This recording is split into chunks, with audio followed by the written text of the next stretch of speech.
Acordo todo dia antes do sol pensar em nascer. Não tem despertador, não tem musiquinha. É o corpo que já sabe a hora. Quando a cidade ainda está em silêncio, eu já tô de pé, lavando o rosto na pia fria da área de serviço, vestindo o uniforme laranja que carrega mais do que suor. Carrega história. Mas antes de continuar, me conta aí nos comentários. Você já se sentiu invisível, mesmo estando no meio de tudo? Agora, já deixa seu hyper, seu like, se inscreve no canal e ativa o sininho. E se quiser apoiar o canal, considere virar membro ou deixar um valeu. Isso ajuda a gente a continuar trazendo histórias que falam de dentro, como essa. Meu nome é Amanda, tenho 32 anos, moro no subúrbio ferroviário de Salvador, num cômodo e meio nos fundos da casa da minha tia. Desde moleca, aprendi que nada vem fácil. E que o mundo nem sempre faz questão de te notar. Principalmente se você, como eu, anda com a pele queimada de sol e as mãos calejadas do peso da vida. Ser gari foi o que apareceu. E com o tempo virou parte de mim. Não é só jogar lixo dentro do caminhão e seguir. Tem um mundo que a gente carrega no percurso. A gente vê a cidade acordar, escuta a conversa de portão, sente o cheiro do café coando nos becos, ouve briga de casal, vê criança indo para a escola. E ninguém nota a gente. É engraçado isso. Você tá ali todo dia, no mesmo horário, na mesma rua, mas segue invisível. Só que ser invisível tem suas vantagens. Quando ninguém acha que você tá vendo, você vê tudo. Eu gosto do trabalho. Cansa, claro. O corpo cobra, o calor sufoca. Tem dia que o caminhão quebra no meio da ladeira, que falta EPI, que a marmita azeda antes da hora do almoço. Mas mesmo assim, eu gosto. Porque é um dos poucos lugares onde, mesmo sem diploma, a gente é respeitado pelos parceiros. Gari ajuda gari. E isso vale mais do que muito chefe engravatado por aí. No meu setor, sou a última da caçamba. Fico na parte de trás, batendo o pé no ferro, equilibrando o corpo no salto do caminhão. Tem que ter jogo de cintura, força nos braços, olho atento. Uma lixeira mal posicionada, uma sacola mal amarrada, e o dia vira um caos. Já tomei banho de resto de tinta, já fui perseguida por cachorro, já achei carteira perdida com documento de gente que jurava que nunca jogaria aquilo fora. Mas não é só isso. No silêncio entre uma coleta e outra, é quando os pensamentos batem mais forte. Às vezes fico pensando se era isso mesmo que eu devia estar fazendo com a vida.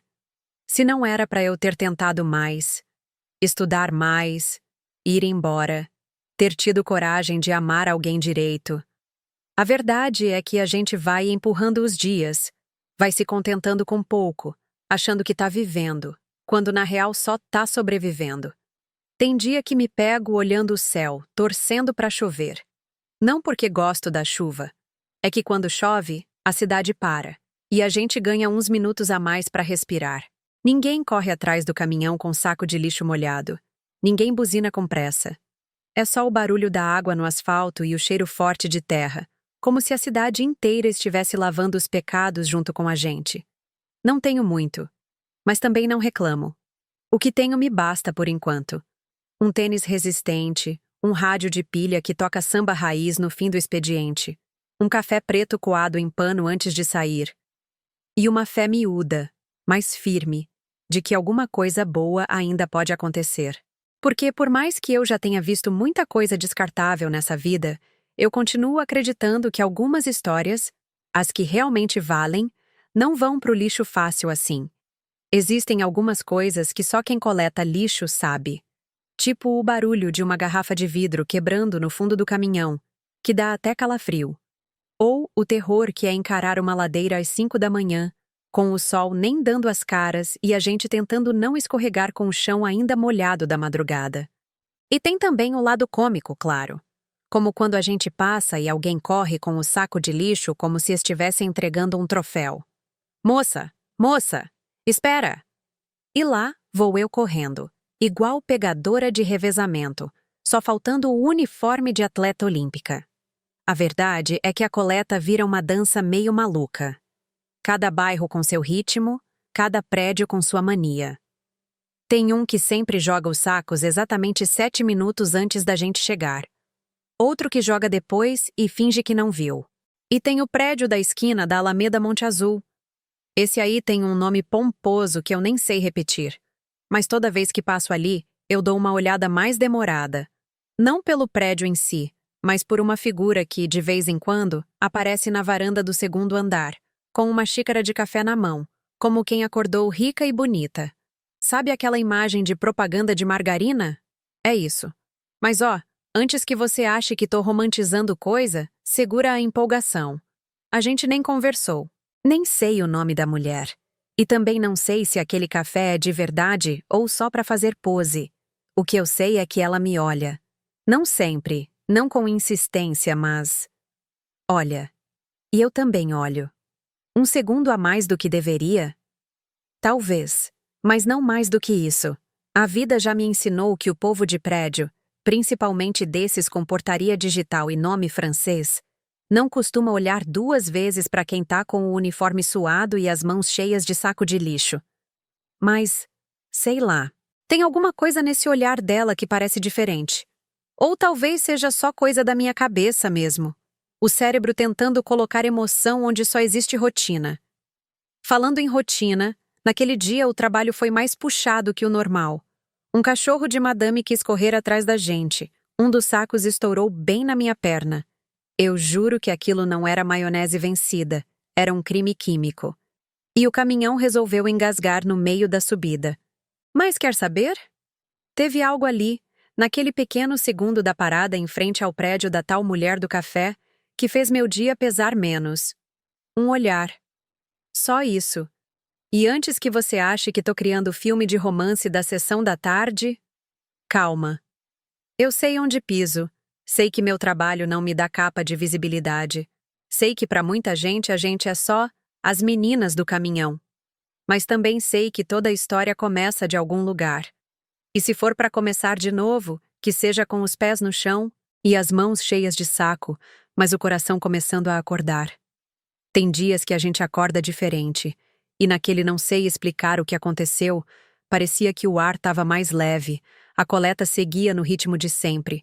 Sacos, buzina, latinha que escorrega do carrinho, e eu já estava até esquecendo que o prédio da esquina vinha logo à frente. Mas bastou virar a rua para tudo desacelerar por dentro. Ela estava lá, camiseta simples, sem xícara na mão, encostada no gradil da portaria como quem fazia parte da paisagem. Só que dessa vez ela não estava na varanda. Ela estava mais perto. Quando o caminhão parou e eu pulei do estribo, ouvi a voz dela vindo do portão. Bom dia! Demorei 1 segundo para entender que era comigo. Olhei para o lado e lá estava ela, mais perto do que nunca, parada junto ao portão lateral do prédio. O cabelo bagunçado de um jeito que nem parecia proposital. Mas era. Bom dia! Respondi, meio automática, meio travada. Fico admirada com o pique de vocês. Todo dia nesse corre. Dei um meio sorriso, mais de surpresa do que simpatia. Faz parte. Se a gente parar, a cidade afunda no lixo. Ela riu. Um riso leve, quase tímido. Mas sincero. Meu nome é Elisa, disse, estendendo a mão por cima do portão. Eu sempre te vejo aqui. E achei que já estava na hora de me apresentar. Fiquei uns segundos olhando para a mão dela. Não por desconfiança, mas porque fazia tempo que alguém me oferecia um gesto assim sem esperar nada em troca. Arranquei as luvas e apertei a mão dela. Firme, mas sem exagero. Amanda, falei. Prazer. A mão dela era quente. Não no sentido literal, mas daquele jeito estranho que faz a gente perceber que estava frio por dentro fazia tempo. Eu estava achando tudo muito estranho. Sabe aquele ditado? Quando a esmola é demais, até o santo desconfia? Ela continuou ali, conversando como se a gente fosse amigas. Nos minutos em que minhas colegas faziam a coleta, eu permaneci conversando com ela. E ela era falante. Falou do trânsito, da barulheira da rua à noite, perguntou se a coleta sempre seguia aquela mesma rota. E eu, que normalmente só tinha tempo para piada rápida com as meninas, fiquei ali, parada, trocando palavras com uma mulher que até então só existia no segundo andar. Se quiser uma água, é só avisar, viu? Ou um café, apesar de que o último estava péssimo. Brincou. Ri. Dessa vez de verdade. Valeu. Mas se eu aceitar café em cada prédio que paro, viro a gari mais lenta da cidade. Bom, então um dia você para fora do expediente. Ela falou rindo, com aquele tom de quem lança uma ideia, mas sem forçar. Como quem joga no ar e deixa o vento decidir se leva ou não. Antes que eu pudesse responder qualquer coisa, a motorista buzinou lá da frente, sinal de que era hora de seguir. Prazer, Elisa. Até qualquer dia, falei recuando devagar. Até, Amanda. Entrei no caminhão com um aperto bom no peito. E enquanto o motor rugia rua abaixo, fiquei pensando. Às vezes a vida é assim. Você passa 1000 vezes na frente da mesma porta, até que um dia, ela se abre. Passei o resto do turno rindo por dentro e me perguntando se não tinha acordado num daqueles filmes românticos que minha irmã maratonava no sábado de tarde. Uma moradora bonita, cheirosa e aparentemente com boas condições financeiras puxando conversa com a gari da coleta? Conto de fada moderno ou pegadinha? A não ser que ela fosse daquelas mulheres ricas excêntricas que adoram adotar uma pobre. Sei lá, tem gente maluca pra tudo. Ainda incrédula, cheguei na garagem, larguei o caminhão e fui direto pro vestiário. O espelho não mentiu. Boné torto, cabelo preso de qualquer jeito e um filete de molho de macarrão seco na gola do uniforme. Meu charme de princesa do lixo. No dia seguinte, acordei com o corpo pedindo cama, mas a cabeça acesa, repetindo o diálogo na porta do prédio. Troquei o uniforme por uma camiseta velha de banda e, só de zoeira, enfiei um frasco de desodorante no bolso. Vai que. Durante a coleta, quando virei na esquina da Alameda Monte Azul, meu coração disparou antes mesmo de avistar o prédio. E lá estava ela, agora encostada à sombra da árvore, como se me esperasse havia horas. Ela me entregou um copo térmico com água gelada e limão, e comentou que tinha 20 minutos antes da próxima reunião. Quando sugeriu subirmos mais tarde para tomar um copo d'água sossegado, eu ri, desconcertada. Mas o olhar dela era firme e tranquilo. Aquela história toda parecia loucura. Eu ainda estava sem acreditar em nada do que estava acontecendo, mas também não deixava os pensamentos tomarem conta. Eu ia seguindo o fluxo, como naqueles filmes de ação que a gente desliga o cérebro e só assiste. Eu estava assim, esperando onde tudo isso ia chegar. Terminei a rota às pressas, tomei um banho, usei o desodorante que estava no bolso, sabia que ele ia servir para alguma coisa. Em vez de pegar o ônibus de volta para casa, voltei para a rua do apartamento dela. Naquela pequena troca de palavras pela manhã, ela tinha me passado um papel com seu número de telefone, o número e a torre do seu apartamento. Falei com o porteiro que apenas sorriu, como se todo dia subisse gari perfumada de desodorante no elevador de espelho, minhas pernas tremiam. Mas assim que cheguei no andar anotado, lá estava Elisa, já esperando na porta.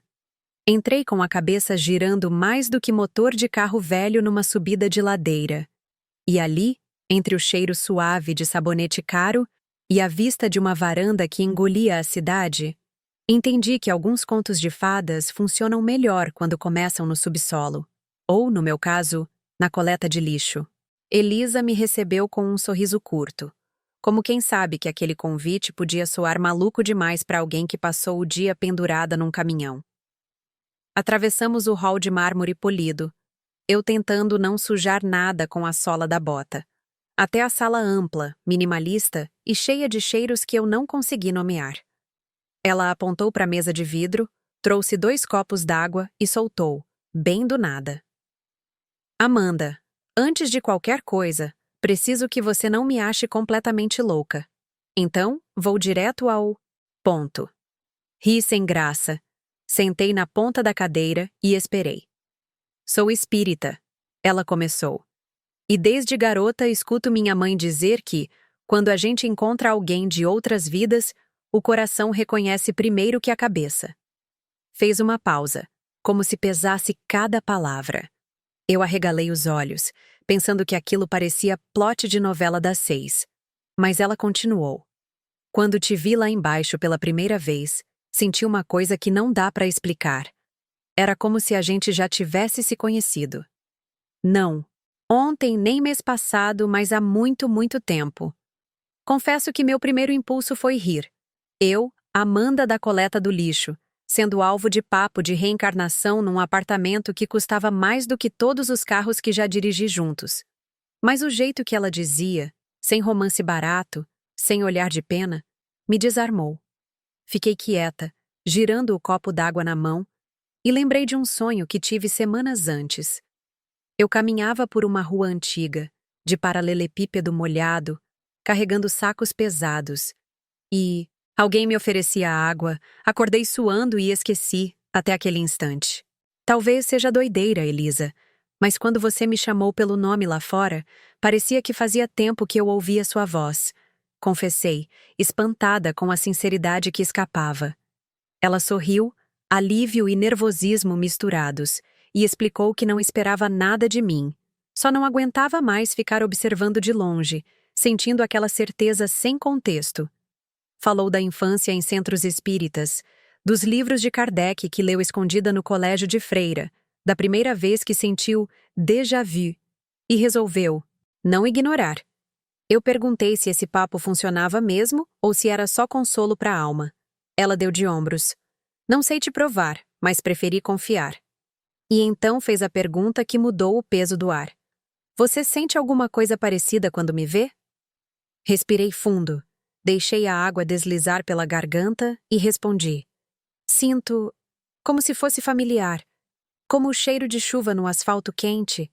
Não importa quantas vezes aconteça, sempre parece a primeira e a milésima ao mesmo tempo. Ficamos em silêncio, olhando a cidade misturar luz e ruído lá embaixo.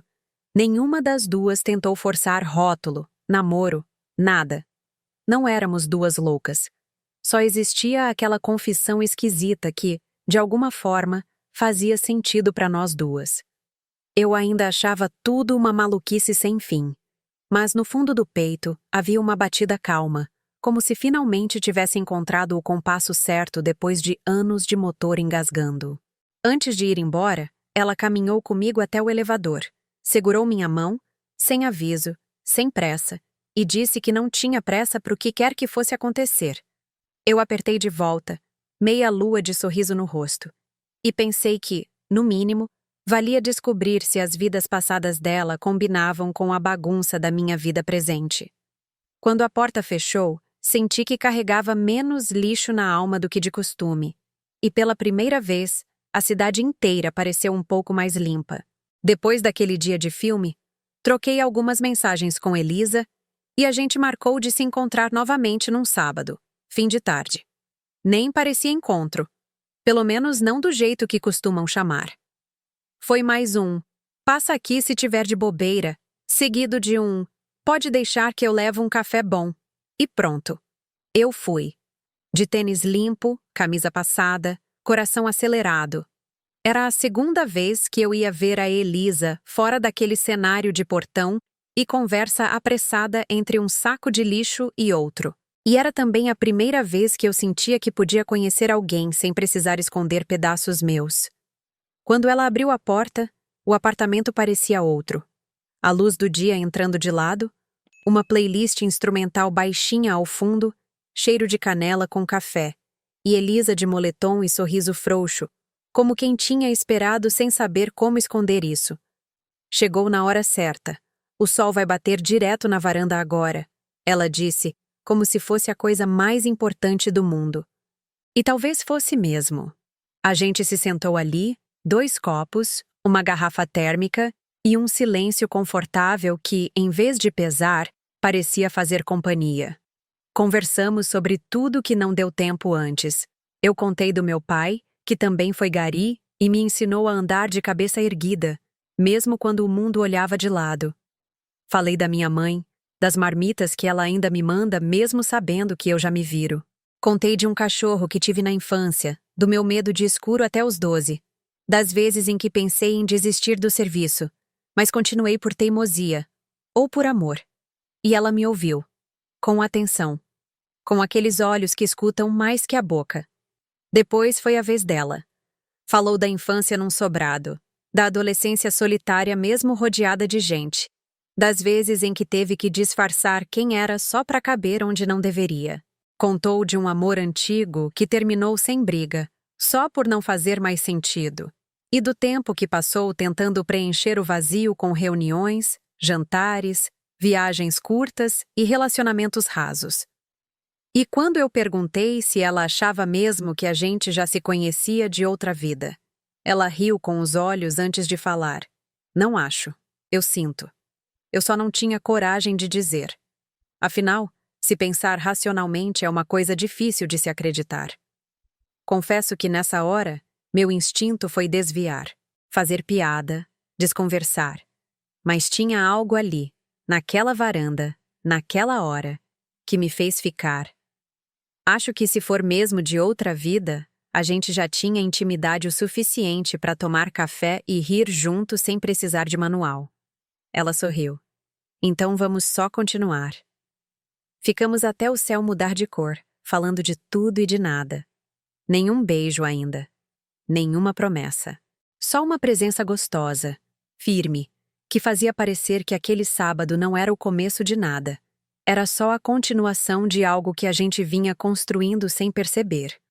E quando eu fui embora, ela me acompanhou até a porta, encostou a testa na minha por um segundo e disse: "A gente ainda tem muita coisa para lembrar junto." Eu desci pelo elevador sentindo que, dessa vez, o coração não estava pulando de medo. Tava só calmo. Como se tivesse voltado para casa depois de muito tempo coletando erradamente amores. Na segunda-feira, voltei à caçamba com as mãos mais leves e a cabeça cheia de replay do sábado.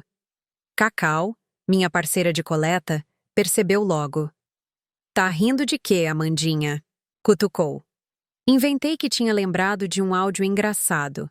Passei a manhã inteira dispersa. Quase deixei um container escorregar na descida. Sorte que a motorista gritou a tempo. Entre um quarteirão e outro, o celular vibrou. "Hoje a lua vai nascer cheia. Dizem que ela reforça memórias antigas.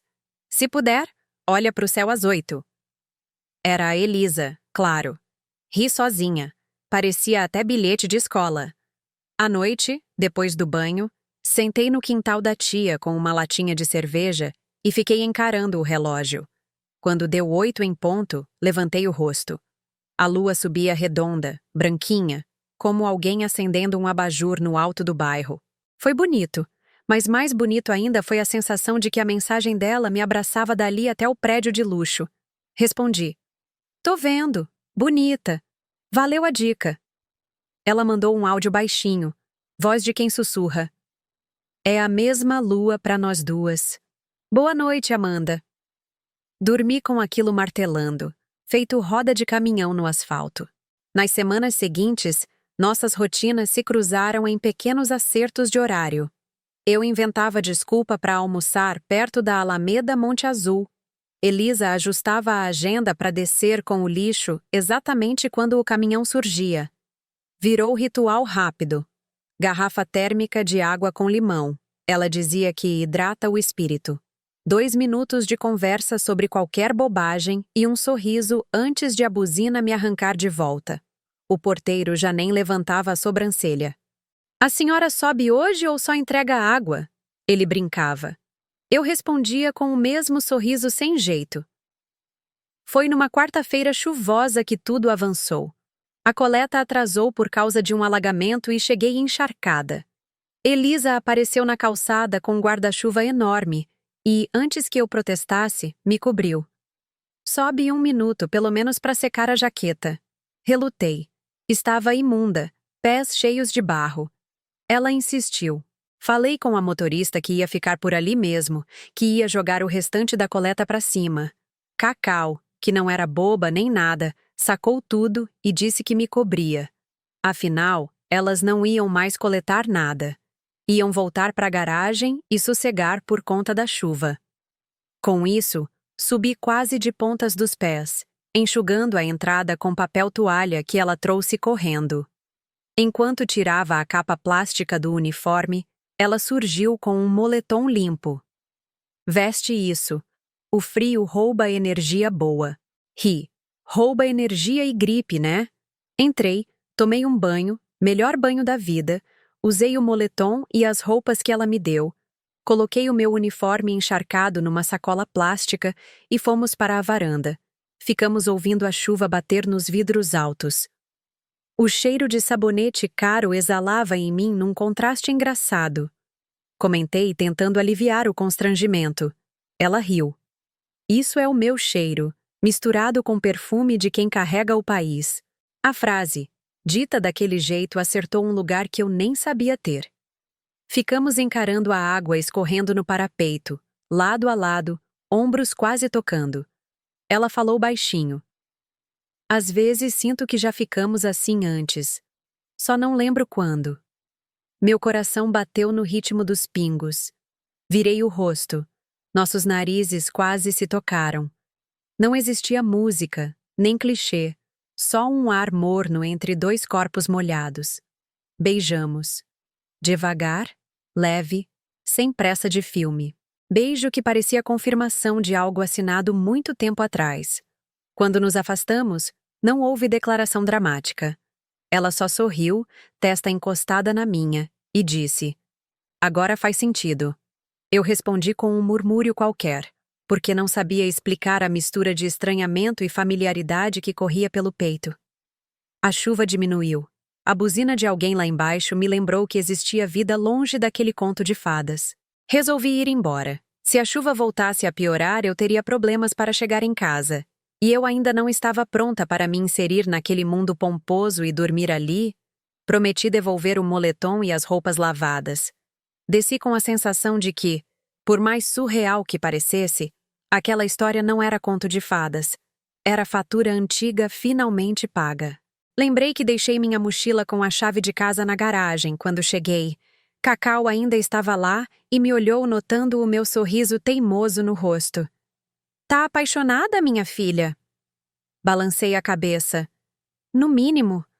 Tô lembrando de alguma coisa muito boa." Ela riu, deu uma cotovelada, e seguimos cada qual para seu caminho. Lá fora, a lua cheia continuava no mesmo lugar, brilhando igual farol para quem aprende a reconhecer o caminho no escuro. Depois daquele dia chuvoso, as coisas entre mim e Elisa foram tomando um novo rumo que eu não sabia bem como nomear, mas sabia sentir. E sentia muito. A gente não se via todos os dias, nem precisava. Bastava uma mensagem no meio da manhã. Dormi pensando em você. Na madrugada, ou uma figurinha boba no meio da tarde para me lembrar de que, em algum canto da cidade, tinha alguém esperando que eu existisse. Aquilo já era mais do que eu estava acostumada, mais do que eu achava que podia ter. Num sábado de céu limpo, ela me chamou para dar uma volta diferente. "Nada de varanda hoje, Amanda. Quero te mostrar um lugar." Não disse onde, e eu, mesmo desconfiada, fui. Me vesti com uma calça jeans quase nova e uma camisa de manga que não via a luz do dia desde o último aniversário da minha irmã. Quando cheguei ao prédio, ela já me esperava do lado de fora, com o carro ligado e o mesmo sorriso leve de sempre. Fomos parar num espaço cultural no centro, daqueles que eu sempre passava na frente, mas nunca tinha coragem de entrar. "A exposição é sobre memórias urbanas", ela disse, enquanto a gente subia os degraus antigos do casarão. Lá dentro, fotografias em preto e branco de ruas antigas, sons de buzinas misturados a depoimentos de gente simples falando da cidade. E no meio da sala, um banco de madeira de frente para uma instalação que projetava o rosto de pessoas comuns no asfalto, como se o chão também tivesse memória. Eu me sentei, meio sem saber o que fazer, e Elisa se encostou ao meu lado, em silêncio. "Às vezes eu esqueço que o mundo é grande, sabe?" Falei, quase num sussurro. Tão acostumada com minha rota que parece que nada existe fora dela. Ela segurou minha mão. Apertou devagar. "O mundo é imenso, Amanda, mas só começa a fazer sentido quando a gente tem com quem dividir o olhar." A frase bateu fundo. E ali, no meio daquela sala escura, com o som abafado e as luzes baixas, ela se virou e me beijou de novo. Foi diferente daquele primeiro. Tinha menos surpresa e mais certeza. Um beijo calmo, inteiro, de quem não estava começando nada, só continuando uma história antiga. Me senti ridícula por quase chorar no meio da exposição. Mas não chorei. Só fechei os olhos e deixei aquele momento me abraçar por dentro. Depois, andamos de mãos dadas pela rua sem se importar com os olhares. E se teve alguém olhando, eu nem percebi. Paramos numa lanchonete pequena. Ela pediu um misto quente com chá de hibisco. Disse que ajuda a dormir. E eu fui de refrigerante e pastel de vento, do meu jeito mesmo. Rimos das diferenças, trocamos histórias, e por um instante, tudo pareceu tão simples quanto deveria ser. Quando me deixou em casa, ela desligou o carro e ficou ali, com as mãos no volante. Obrigada por não ter recuado. Eu ainda tô entendendo tudo isso, Elisa. Mas... tô aqui. Ela assentiu, me olhou como quem guarda o momento com os olhos, e antes de eu sair, falou. Se um dia parecer demais, me avisa. Eu espero. Não prometi nada. Só sorri, como quem reconhece o terreno, mesmo sem saber o nome da rua. Naquela noite, deitada na minha cama de solteiro com o som da cidade lá fora e o cheiro do perfume dela ainda na minha roupa, percebi que amar talvez seja isso. Se permitir ser apresentada a um mundo novo e ter coragem de mostrar o seu também. Quando contei em casa que ia levar uma amiga para o churrasco de domingo, minha mãe sorriu com aquele canto de boca que diz: eu sabia que você estava apaixonada. Meu pai perguntou se ela comia pimenta e minha irmã decretou que finalmente ia arrumar o cabelo porque a visita merece. Cheguei com Elisa no portão de lata descascada do quintal da tia e vi o olhar curioso dos vizinhos. Ela apenas respirou fundo, sorriu e entrou oferecendo 2 sacolas. Uma torta de camarão chique, um refrigerante e um vinho de marca que não cabe no orçamento da família. Em 2 minutos já estava conversando com meu pai sobre o Bahia de 88, explicando para minha mãe que a lasanha de abobrinha estava maravilhosa e elogiando o tempero da carne. Ganhou todo mundo no primeiro gole no suco. No canto, minha irmã me chamou e confidenciou que a moça é gente boa de verdade. O clima foi tão leve que quando dei por mim, Elisa já estava ensinando a fazer caipirinha de maracujá sem semente.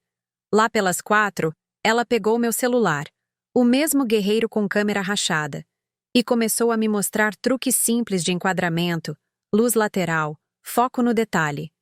Disse que, pelo olhar que eu tinha para as coisas da rua, devia tentar fotografar de verdade. Fiquei sem graça, mas aceitei brincar. Tirei retratos da churrasqueira, do sorriso do meu pai segurando a grelha, da minha mãe rindo com a mão na boca por faltar dente. Quando vi as fotos na tela, senti algo diferente. Elas carregavam vida. E Elisa percebeu. Você tem olhar de quem acha beleza no que todo mundo descarta? Comentou. A frase ficou rodando na cabeça como motor em ponto morto. 2 semanas depois, devolvi a gentileza conhecendo os pais dela num jantar calmo num restaurante de bairro. Senhora elegante, senhor de voz macia. Ambos me chamaram de querida, antes mesmo de sentar. Falamos de música baiana, das feiras livres que o pai frequentava quando jovem, e de quanto orgulho sentiam por ver Elisa feliz depois de tanto tempo tentando caber em lugares errados. Saí de lá convencida de que carinho também se aprende. Enquanto isso, o romance não corria, caminhava. Um beijo a cada encontro, às vezes só um abraço longo na portaria. E tudo bem. Entre uma coleta e outra, comecei a fotografar por brincadeira. Sacos coloridos empilhados, reflexo de poste em poça d'água, criança correndo atrás do caminhão pedindo buzina. Elisa me levou a oficinas de fotografia popular. Ganhei uma câmera daquelas que a gente não sabe nem por onde liga direito e numa exposição coletiva do bairro, pendurei 4 imagens. Ver meu crachá de gari ao lado da plaquinha, fotógrafa, Amanda Souza, me fez acreditar que talvez fosse possível carregar mais do que lixo, carregar histórias. Pouco a pouco fomos montando rotina a 2 cores. Ela descia com o lixo pontualmente só para ganhar 2 minutos de conversa. Eu subia para o café aos sábados e às vezes adormecia na varanda depois de um filme cult que ela jurava que eu ia entender pelo sentimento, não pelo roteiro. Nem sempre entendia, mas gostava do esforço. Quando a bolsa de estudos num curso de fotografia comunitária apareceu, tremi de medo. Ela só disse: "Vai lá. Eu seguro tua câmera quando o mundo balançar." E foi assim, sem correria, sem projeto de Pinterest, que percebemos estar construindo o amor de quem varre o chão antes de pôr tapete. Sólido, simples, preparado para a poeira da vida. No último aniversário da minha mãe, Elisa apareceu com uma moldura. Dentro, a foto dela rindo no churrasco. Foi ali que minha mãe apertou a mão dela e declarou: "Essa menina é parte da família agora." Eu não precisava mais de sinal nenhum do além. O presente estava bom demais. E se o passado tinha mistério, o futuro podia esperar. Agora me diz, e você? Já sentiu que a vida pode te entregar um mundo novo mesmo quando você trabalha olhando para o chão? Conta pra gente nos comentários. Onde foi que a porta se abriu para você? Se curtiu essa história, deixa seu hyper, dá o like, se inscreve no canal, ativa o sininho e compartilha com quem precisa acreditar que amor e recomeço podem caber em qualquer endereço, seja num prédio de luxo ou na caçamba de um caminhão. E se puder dar aquela força extra, clica no Valeu Demais ou se torna membro. Isso mantém nossas rotas abertas e nossas histórias rodando. Até a próxima!